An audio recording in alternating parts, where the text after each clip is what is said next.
বাড়ি থেকে জল বের করছে এখনই, এই আমার পাড়ায় আমার সমাধান হচ্ছে, আমার পাড়ায় সব থেকে বড় সমস্যা হয়ে যাবে। এর জন্য আমরা এই সমস্ত সমস্যা সমাধান করব। স্থানীয় যুবকদের জন্য 2 বছরের মধ্যে ইন্ডাস্ট্রিয়াল ট্রেনিং ইনস্টিটিউট বা স্কিল ডেভেলপমেন্টের জন্য একটা ইনস্টিটিউট তৈরি করা হবে। আপনি বলতে পারেন যে বিগত 70 বছরে উত্তর হাওড়া একটা কলেজ হয়নি, 2 বছরের মধ্যে উত্তর হাওড়ার মাটিতে একটি কলেজ আর একটা স্কিল ডেভেলপমেন্টের জন্য ইনস্টিটিউট ভারতীয় জনতা পার্টি সরকার করবে।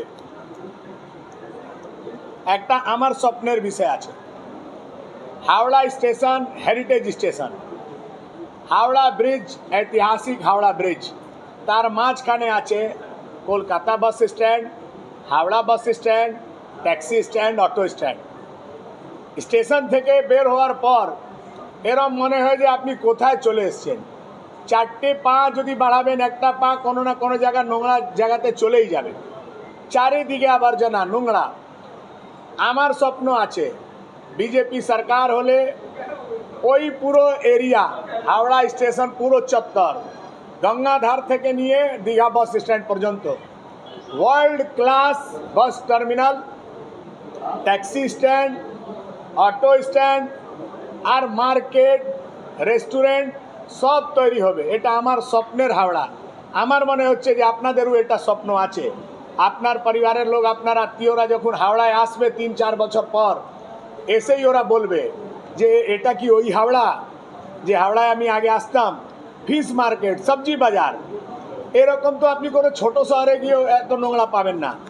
একদম আপডেট, ওয়ার্ল্ড ক্লাস, বারবার বলছি world class bus terminal, taxi stand, auto stand, fish market, vegetable market হবে।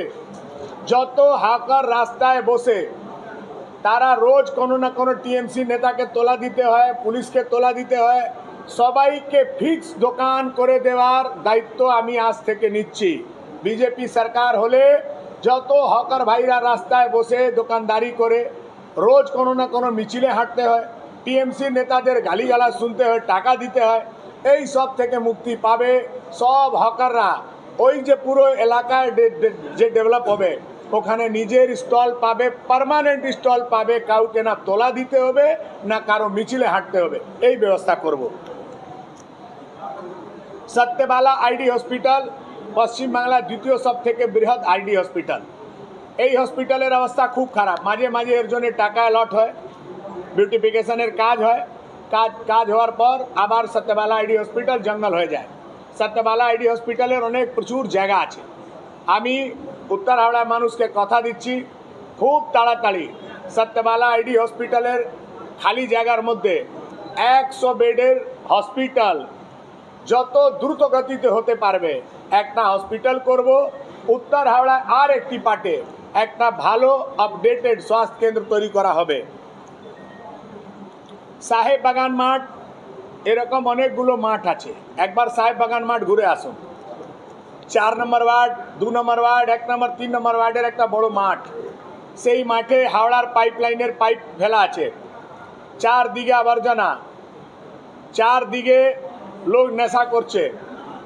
ওখানকার মানুষকে কথা দিয়ে এসছি আর আমি আমার ম্যানিফেস্টোতে লিখেছি সাহেব বাগান মাঠকে 2 বছরের মধ্যে আমার পরিবারের যারা বর্ষিয়ান লোক তাদের মর্নিং ওয়াক, ইভিনিং ওয়াকের জন্যে আর বাচ্চাদের খেলার জন্যে আপডেট করব।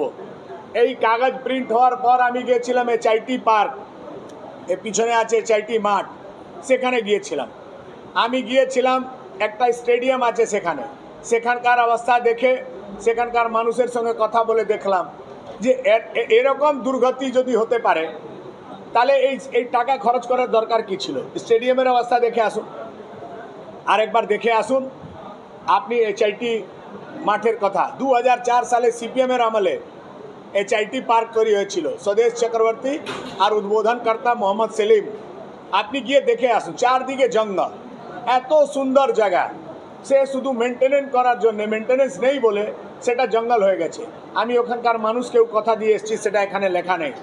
সাহেব বাগানের মাঠের সঙ্গে সঙ্গে এইচআইটি পার্ক আর এই স্টেডিয়াম, এর সঙ্গে চমরিয়া পার্কের সংলগ্ন এলাকা দু বছরের মধ্যে এই পুরো এলাকাকে গ্রিন করে সুন্দর করে মানুষকে সমর্পিত করব। উত্তর হাওড়ায় যত মাঠ গার্ডেন আছে সে রাজনীতিক নেতাদের থেকে মুক্ত করে জনগণকে সমর্পিত করব।